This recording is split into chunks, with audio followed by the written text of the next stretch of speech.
சமீபத்தில் வந்துட்டு நெப்போலியன் அவர்கள் வீட்டில் ஒரு ஃபங்க்ஷன் நடந்துச்சு. ஒரு நேர்காணலில் சொல்லியிருந்தாரு, ஒரு டாக்டர் வந்துட்டு என் பையனை பற்றி நிறையா விஷயங்களை வந்துட்டு தவறான விஷயத்தை வந்துட்டு இது பதிவு பண்ணுறது எனக்கு ரொம்ப வருத்தமாக இருக்குது. விசாரிக்க சொல்லுங்கள். ஒரு அமைச்சராக இருந்தவர் பொத்தாம் பொதுவில் ஒருத்தர் மேலே கமெண்ட் அடிக்கிறதுக்கு முன்னாடி அதையும் ஏன்னா என் மனசு இப்போ புண்படுது.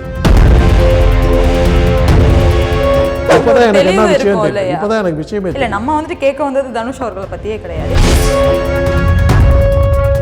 எண்ணுயிர் தோழன் அப்படிங்கிற ஒரு படத்தில் பாபு அவர்கள் வந்துட்டு நடிச்சிருந்தார். பட் ஆனால் ஒரு ஸ்டண்ட் பண்ணும்போது பின்னாடி பேக் போனில் அடிபட்டு ஒரு 30 வருட காலமாக வந்துட்டு பெட்ரிட்டு தான் இருந்தார். நடிகர் விஜய் கேட்காம வந்து 5 லட்சம் ரூபா கொடுத்துட்டு போனார். நெப்போலியன் கொடுத்தா எனக்கு தெரியாது. தந்தை டிவி நேயர்களுக்கு வணக்கம். இன்று நம்மோடு இணைந்திருக்கும் நிகழ்ச்சியார் யார் அப்படின்னா டாக்டர் காந்தராஜ் அவர்கள் நம்ம கூட இருக்காங்க. நிறையா விஷயங்களை கேட்டு தெரிஞ்சுக்க போகிறோம். வணக்கம் சார்.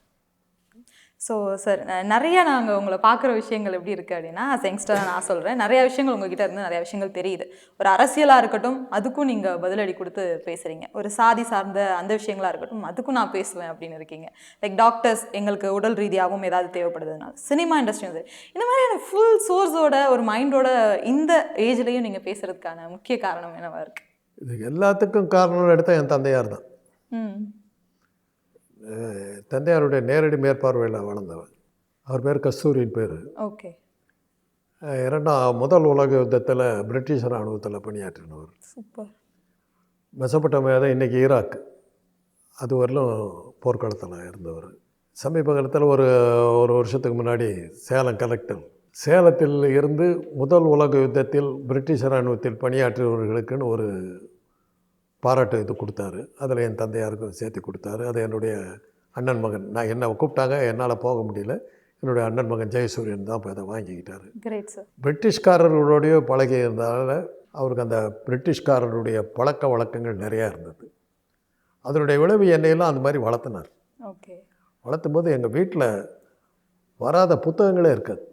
வார பத்திரிகைகளில் எல்லாமே வந்துடும். தினசரி பத்திரிக்கை மாத்திரம் என்னன்னாக்கா விடுதலையும் மெயில் 2 பத்திரிக்கை தான் வரும். இதெல்லாம் படித்து அதெல்லாம் அப்படியே உள்ளார. அதனால தான் நாத்திக கருத்துக்கள் அப்படியே உள்ளே போயிடுச்சு. 2வது பெரியார் வந்து எங்களுடைய குடும்பத்தினுடைய பாதுகாவலராக இருந்தார். ஓகே. சேலத்துக்கு வந்து எங்கள் வீட்டில் தான் சாப்பிடுவார். 2 வீடு, ரொசோ அருணாச்சலம் ஒருத்தர் வீடு, அவர் வீட்டில் சாப்பிடுவார். அப்படி இல்லைன்னா எங்கள் வீட்டில் சாப்பிடுவார். அவருடைய வண்டிக்கு ரிப்பேர் ஆச்சுன்னா நாங்கள் பஸ் எல்லாம் வச்சுருந்ததுனால அதை அங்கே போய் ரிப்பேர்லாம் பண்ணிட்டோம். அந்த சமயத்தில் வீட்டில் இருந்துருவார். மத்தியானத்தில் தங்குவார். வண்டி ரிப்பேர் ஆகி வர்றவரும் வீட்டில் தான் இருப்பார். மீட்டிங்கு அங்கேருந்து போவார், வந்து சாப்பிட்டு போயிடுவார். அந்த மாதிரி. அதனால் எங்களுக்கு வந்து பெரியார்லாம் ஒரு அதிசயமான விஷயமாகவே இல்லை. அவரோட வண்டியில் வந்து அப்பப்போ வண்டி எங்கேயோ ஊருக்குள்ள சேலத்தில் சுற்றிட்டு இருக்காருன்னா என்னை தூக்கி வண்டியில் போட்டுக்குவாங்க. கூடவே இருந்திருக்கு. அவர் கூட நான் ஒரு பக்கம் உட்காந்துருக்கேன், நான் ஒரு பக்கம் உட்காந்துருக்கேன். மணியம்மா வந்து நிறைய சாக்லேட் வச்சுருப்பாங்க, எடுத்து கொடுப்பாங்க. அந்த சாக்லேட்டு காசுப்பட்டு அந்த வண்டியில் போய் ஏறி உட்காந்துருக்கேன். தாத்தா விட்டான்னு வருது. அது மாதிரி பெரியாரோட இப்போ சுற்றி திராவிட கழக மாநாடுகள் 5 வயசு 6 வயசில் திராவிட கழக மாநாடு, எம்ஆர் ராதா நாடகங்கள் அப்படி தான் பார்த்து போகலாங்க. இப்படியே வளர்ந்தாச்சு. இது கண்ணு முன்னாடி நான் பார்த்த காட்சிகள், கண்ணு முன்னாடி பார்த்த காட்சிகள். என்னடா ஆதாரம்னு கேட்டிங்கன்னா இல்லை, விட்றான் பாரு கிழமை. இப்போ நிறைய நம்ம உங்களுடைய வீடியோஸ் பார்க்கும்போது வந்துட்டு என்ன சொல்கிறாங்க, சில பேர் வந்துட்டு அது ஒரு பாசிட்டிவ் தாட்டில் எடுத்துக்கிறாங்க. ஆமாம் சார் சொல்கிறாங்க இது கரெக்டாக இருக்குன்னு. சில பேர் நெகட்டிவாக பேசுகிறாங்க. எனக்கு அதை பற்றி அக்கறை இல்லை. நான் எனக்கு தெரிஞ்ச சொல்கிறேன், நம்புறது நம்பாது உன் இஷ்டம். இதுக்கு வந்துட்டியாடா அப்படின்னு கேட்பாங்க. என்ன பண்ணுறது? நெகட்டிவ் கமெண்ட்ஸ் வந்துச்சுன்னா அது நம்பினா அதுக்கு ப்ரூஃப்லாம் என்னால் சொல்ல முடியாது, இருந்துக்கோங்க அப்படின்னு. ஆனால் சமீபத்தில் வந்துட்டு நெப்போலியன் அவர்கள் வீட்டில் ஒரு ஃபங்க்ஷன் நடந்துச்சு. அவர் முந்தா நேத்தி ஒரு பேட்டியில் வந்துட்டு ஒரு நேர்காணலில் சொல்லியிருந்தாரு, இது மாதிரி எனக்கு வந்துட்டு என் பையனுக்கு எனக்கு பிடிச்சிருக்கு, என்னோட கடமையை நான் செய்கிறேன், நான் இது பண்ணுறேன். ஸோ ஆனால் அதில் வர நெகட்டிவ் கமெண்ட்ஸ்லேயே ரொம்ப வருத்தப்பட வச்ச கமெண்ட்ஸ்ன்னு சொல்லிட்டு ஒரு விஷயத்த சொல்லியிருந்தார். என்ன அப்படின்னா, ஒரு கதையை சொல்லி அதுக்கப்புறம் அந்த விஷயத்த சொன்னார். அது என்னங்கிறது நான் உங்களுக்கு சொல்கிறேன். எண்ணுயிர் தோழன் அப்படிங்கிற ஒரு படத்தில் பாபு அவர்கள் வந்துட்டு நடிச்சிருந்தார். அப்படி சொன்னாரா? ஆமாம், அது மென்ஷன் பண்ணி சொல்லியிருந்தார். சொல்லி அவர் வந்துட்டு நல்லா நடிச்சிருந்தார். பட் ஆனால் ஒரு ஸ்டண்ட் பண்ணும்போது பின்னாடி பேக் போனில் அடிபட்டு ஒரு 30 வருட காலமாக வந்துட்டு பெட்ரிட்டு தான் இருந்தார் அப்படின்னு சொன்னார். அப்போ வந்துட்டு பொன்வண்ணன் அவர்கள் வந்துட்டு எனக்கு கால் பண்ணி இது மாதிரி ஏதாவது ஹெல்ப் பண்ணுங்கள், அவருக்கு கண்டிப்பாக ஒரு ஹெல்ப் தேவை அப்படின்னு சொல்லி அவர் இறக்கிறதுக்கு ஒரு கடைசி ஒரு 4 வருடங்களுக்கு முன்னாடி ஹெல்ப் கேட்டிருக்காங்க. நெப்போலியன் வந்துட்டு என்ன சொல்லியிருக்காரு அப்படின்னா, நான் யோசிக்காமல் வந்துட்டு மாதம் வந்துட்டு அவருக்காக நான் அனுப்பிச்சிருந்தேன். நீங்களும் சொல்லியிருந்தீங்க என்னுடைய அக்கா பையன் தான் வந்துட்டு பாபு அப்படின்னு சொல்லி. ஸோ இந்த மாதிரி விஷயங்கள் நடந்திருக்கு அப்படின்னாரு. பட் ஆனால் இப்போது என்னுடைய பையனை பற்றி உங்களை வந்துட்டு மென்ஷன் பண்ணாமல் பேரை மென்ஷன் பண்ணாமல் ஒரு டாக்டர் வந்துட்டு என் பையனை பற்றி நிறையா விஷயங்களை வந்துட்டு தப்பாக வந்துட்டு தவறான விஷயத்தை வந்துட்டு இது பதிவு பண்ணுறது எனக்கு ரொம்ப வருத்தமாக இருக்குது அப்படிங்கிற இதை வச்சுருந்தாரு கமெண்டை. என்ன நோக்கத்தில் அவங்க புரிஞ்சுக்கிட்டாங்கன்னு எனக்கு தெரியல. ஆக்சுவலாக என்ன நடந்துச்சு சார்? என்ன பிரச்சனை? நான் சொல்லலை, நான் நெப்போலியன் பையனை பற்றி பேச முடியாதுன்றேன். பட் நீங்கள் பார்க்குறீங்களா, நீங்கள் சொல்கிற வீடியோஸில் பார்த்தீங்க அப்படின்னா சில விஷயங்கள் வந்துட்டு ஒரு மருத்துவராக நீங்கள் எதாவது சொன்னாலும் என்ன பிடிச்சிக்கிறாங்க போட்டுருக்கு. அதான் நான் சொல்லுவேன், பல பேர் வந்து பேச முடியாதுன்ட்டு. ஓகே, அதான் ஒரு தெளிவான விஷயம் வேணும்ல. ஏன்னா இப்போ நெப்போலியன் அவர்களுடைய மைண்டை பொறுத்த வரைக்கும் என்ன இருக்குன்னா, நான் அவ்வளோ ஹெல்ப் பண்ணியிருக்கேன், அவர் வீட்டு பையன், அவருக்கு நான் அவ்வளோ ஹெல்ப் பண்ணியிருக்கேன். என்னை பற்றி இப்போ சொன்னார் அந்த மாதிரி. டாக்டர்னு உங்களுடைய பெயரை மென்ஷன் பண்ணல. டாக்டர் அவங்களுக்கு தெரிஞ்சவங்க, அவங்க வீட்லேயே ஒரு பையன் இந்த மாதிரி இருந்திருக்காங்க, அவங்கள வந்துட்டு அவங்களுடைய குழந்தையை காப்பாற்றுறதுக்கு இல்லை, என்னுடைய மகனை பற்றி அவங்க பேசியிருக்கிறது எனக்கு ரொம்ப வருத்தமாக இருந்துச்சு. இப்படியெல்லாம் கூட மனுஷங்க இருக்காங்களா அப்படிங்கிறத வந்துட்டு ஒரு வருத்தமாகவும் ஒரு பகிரங்கமாகவும் சொன்னாருன்னு கூட நம்ம வச்சுக்கலாம். அவர் என்னத்தை நினச்சி பேசியிருந்தாருன்னா நான் வருத்தம் தெரிவிச்சுக்கிறேன். பேச முடியாதுன்னு வருத்தத்துக்கு அவரே வந்து பல யூடியூப்களை, நேற்று கூட ஒரு யூடியூப் பேச முடியாதுன்னு நான் அவர் வருத்தப்படுறாருங்கிறது இல்லை. ஒரு நோயாளியை பற்றி நான் பேசக்கூடாது, டாக்டர் பேசக்கூடாதுன்னு நான் சொல்லிட்டேன். நான் பேச முடியாதுன்னு நான் சொல்கிறேன். பட் அவருடைய நிச்சயம் நடந்ததுலேருந்து பார்த்தீங்க அப்படின்னா ஒரு 4-5 வீடியோஸ் 4-5 இன்டர்வியூஸில் வந்துட்டு நீங்கள் சொல்லியிருந்தீங்க, லைக் அவருடைய தசை நோய் தசை நோயை பற்றி நான் சொன்னேன். அதை நான் சொன்னேன், சூடோமஸ்குலர் டிஸ்ட்ரோஃபியை பற்றி சொன்னேன். ஓகே, அந்த பெண்ணுடைய தியாகத்தை நம்ம அதை அவங்க சொல்லி தான் கல்யாணம் பண்ணியிருப்பாங்கன்னு நான் சொன்னேன். இதை தான் நான் சொன்னேன். அதை கேட்டபோது நான் சொன்னது அந்த பெண்ணுக்கு அது தெரிஞ்சிருக்குன்னு நான் சொன்னேன்.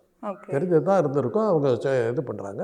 அதனால் அந்த பெண்ணுக்கு நான் என்னுடைய வாழ்த்துக்களை தெரிவிச்சுக்கிறேன். ஒரு தியாக மனப்பான்மையோடு வந்திருக்குது அப்படின்னு. இல்லாட்டி போனால் அது சொல்லாமல் பண்ணியிருந்தாலும் அது தப்புன்னு நான் சொன்னேன். அவ்வளோதான் நான் சொன்னேன். சொல்லாமல் பண்ணியிருந்தா அது தப்புன்னு தான் நான் சொல்லியிருக்கேன். இது வந்து அவர் வந்து எங்கள் குடும்பத்துக்கு பொன்வண்ணை வந்து ஹெல்ப் பண்ணார். பொன்வண்ணை வந்து ஒரு ட்ரஸ்ட்டே வச்சு அது மூலமாக பல பேர்கிட்ட இது பண்ணி, அப்படி பார்த்தீங்கன்னா விஜய், நடிகர் விஜய் கேட்காம வந்து 5 லட்சம் ரூபா கொடுத்துட்டு போனார். ஓகே, பாபு கொடுத்துட்டு போனார். முதல்ல வந்து கொடுத்தது அவர் தான். சூப்பர். கார்த்திக்கும் சூர்யாவும் கடைசி வரலும் நின்னாங்க.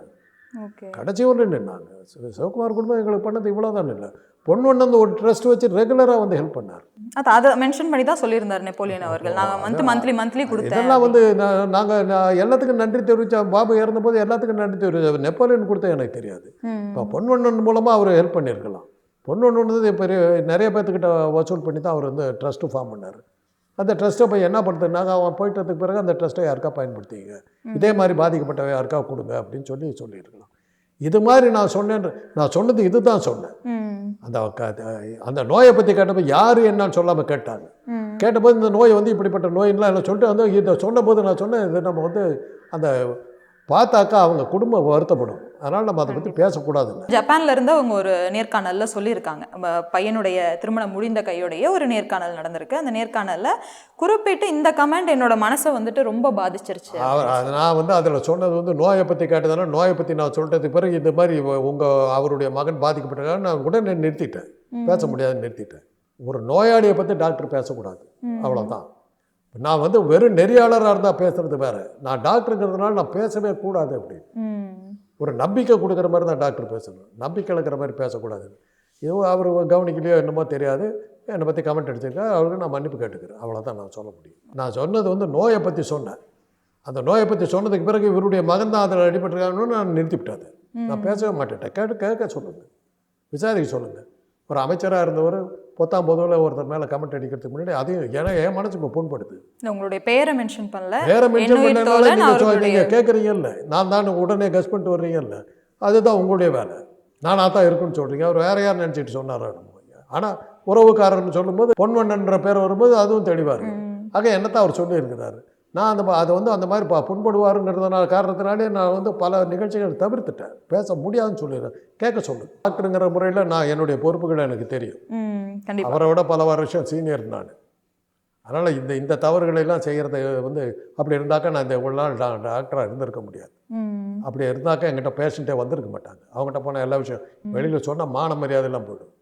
அப்படிப்பட்ட ஆள் நான் அந்த மாதிரி இருக்கும்போது இந்த மாதிரி ஒரு விஷயத்தை கேட்டபோது நான் சொன்னேன், இந்த நோய் வந்து இந்த மாதிரியான நோயின்லாம் சொல்லிக்கிட்டு வரும்போது யாருன்னு சொன்னோன்னே நான் நிறுத்திட்டேன், பேச முடியாதுன்ட்டேன்.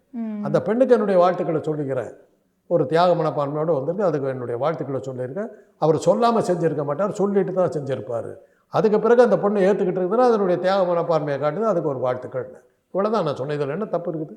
ம். சொல்லாமல் செஞ்சுருக்க மாட்டாருன்னு சொல்லியிருக்கிறேன். கண்டிப்பா. கண்டிப்பாக சொல்லியிருப்பார். இப்படிலாம் இருக்குது, கல்யாணம் பண்ணிக்கிறேன்னு கேட்டிருப்பார். சரின்னு சொல்லியிருப்பாங்க. வராங்க. அது ஏன் வந்தாங்கங்கிறது அவங்கள தான் கேட்கணும். ஏன் அந்த தியாக மனப்பான்மையோடு வந்தாங்கங்கிறது அவங்கள தான் கேட்டிருக்கணும். கண்டிப்பாக நெப்போலியன் சொல்லியிருப்பார். இந்த இது இது இது இது இதனுடைய பின்விளைவுகள் என்ன இருக்குன்னு சொல்லியிருப்பார். அதெல்லாம் சம்மந்தப்பட்டு தான் அந்த பெண் ஏற்றுக்கொண்டிருந்தாலும் அவங்க பெற்றோர்கள் எப்படி ஏற்றுக்கொண்டிருப்பாங்க? இதெல்லாம் எல்லாரும் சம்மதத்தோடு தான் அவங்க வர்றாங்க. ரகசியமாக பண்ணியிருந்தாக்கா தப்பு. ஓப்பனாக செய்கிறாங்கன்னு போது அதில் வந்து வெளிப்படையாக அவர் சொல்லியிருப்பார். அதில் என்ன தப்பு இருக்க முடியும் தான் நான் கேட்டது. ஓகே. இது தவறுனாக்கா அதுக்கு அவர் தான் பதில் சொல்லணும். இல்லை, இது வந்துட்டு கண்டிப்பாக இதுக்கான ஒரு தெளிவான ஒரு விளக்கம் கொடுத்துருக்கீங்கன்னு தான் சார் நான் நினைப்பேன். ரொம்ப நன்றி சார் விளக்கம் கொடுத்ததுக்கு. நிறையா விஷயங்கள் இது மூலமாக நம்ம தெரிஞ்சுக்கிட்டோம்.